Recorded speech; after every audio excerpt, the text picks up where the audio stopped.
Over the past few months, we have seen a number of game publishers backpedal in how they monetize their games. Most recently, we saw Middle-earth Shadow of War permanently remove its paid loot boxes and marketplace, though while distastefully pretending as if they only now realize that this garbage undermined the game's core systems, long after profiting handsomely from early adopters during the lucrative launch months.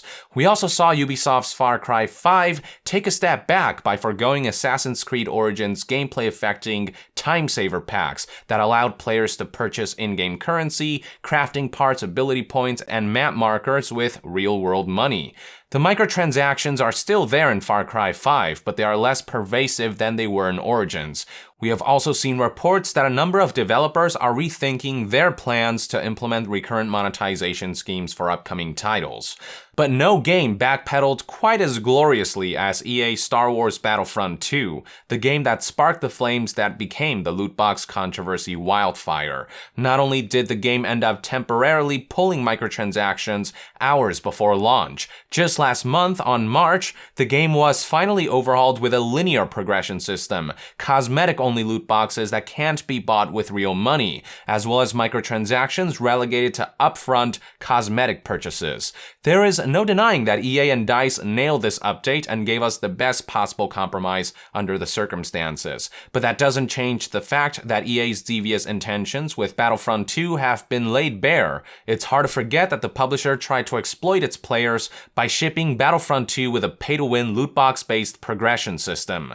Now, just yesterday, on April 5th, 2018, EA Executive Vice President Patrick Soderlund talked a bit about what happened with that game during an interview with website The Guardian. Most of the interview is spent talking about the EA Originals program that paved the road for games like A Way Out, which I recently made a video about to compliment it as EA's most consumer-friendly game in years. But towards the end, there is a segment in which Patrick provides a statement on the Battlefront 2 fiasco, saying, quote, "I think as with any creative form where you run a large team, such as in games or film, you have to realize that not everything you do will be successful. Every developer on the planet can attest to that. When things don't go as you thought they would, you have to be very humble towards what happened, take an honest approach with yourself and with the result, and try to do better next time.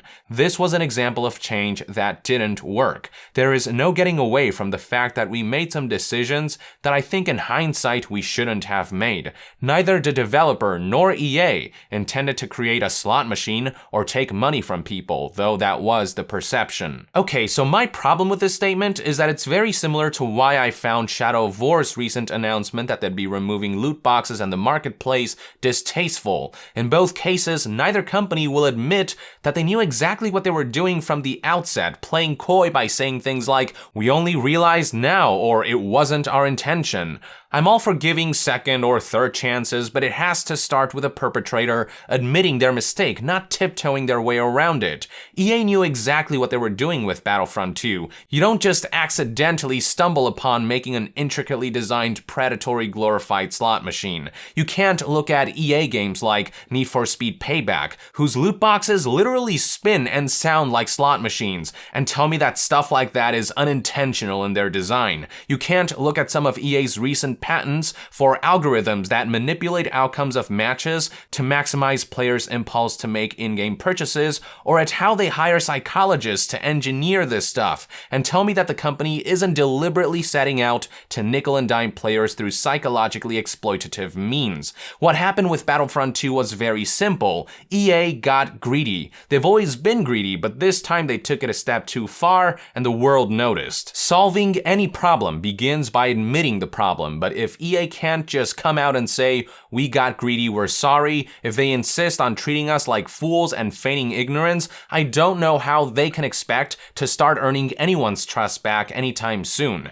Patrick talks about how they have to take a humble approach to situations like this, but not only does EA continue to play dumb, EA has already tried to sell us a number of lies in the months since the Battlefront 2 controversy began. Most infamously, when asked why they couldn't just make the game's microtransactions transactions cosmetic only from the outset, EA CFO Blake Jorgensen's response was because doing so would risk violating the canon, citing extreme examples like how nobody wants a pink or white Darth Vader. Yet Battlefront 2015 was more than happy to implement a comprehensive cosmetic customization system, and now here we are looking at an overhauled Star Wars Battlefront 2 with cosmetic-only microtransactions. Here we are looking at a version of the game that Blake Jorgensen said was simply not possible because of the canon. On top of the lies, EA has expressed time and again that they have no intention to change their methods despite universal backlash. During the same day and event that Blake Jorgensen provided his infamous Pink Vader statement,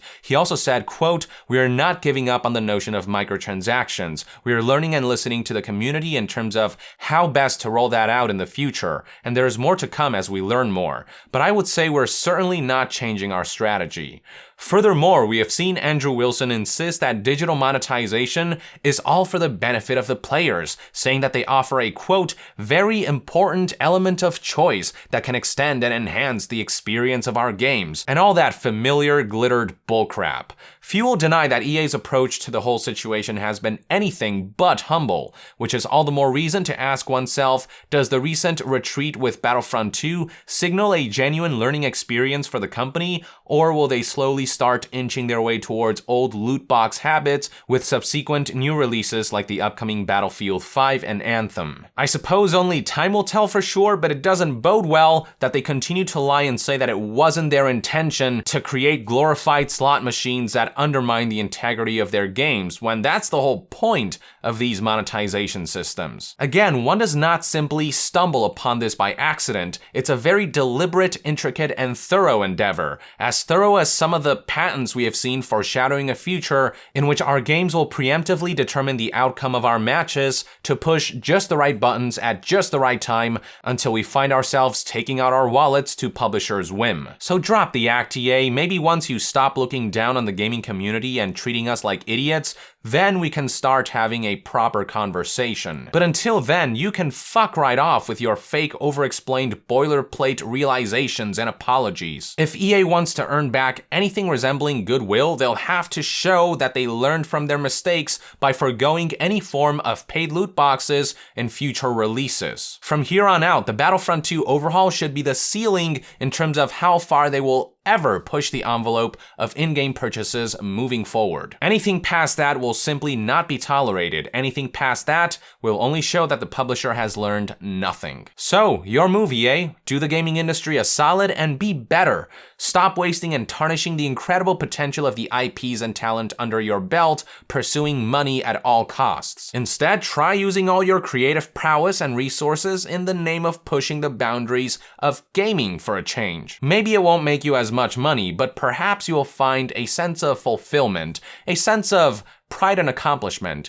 a feeling that you may have long forgotten. These are just one man's thoughts and opinions anyway. I'd love to hear what your take is on all of this in the comments below.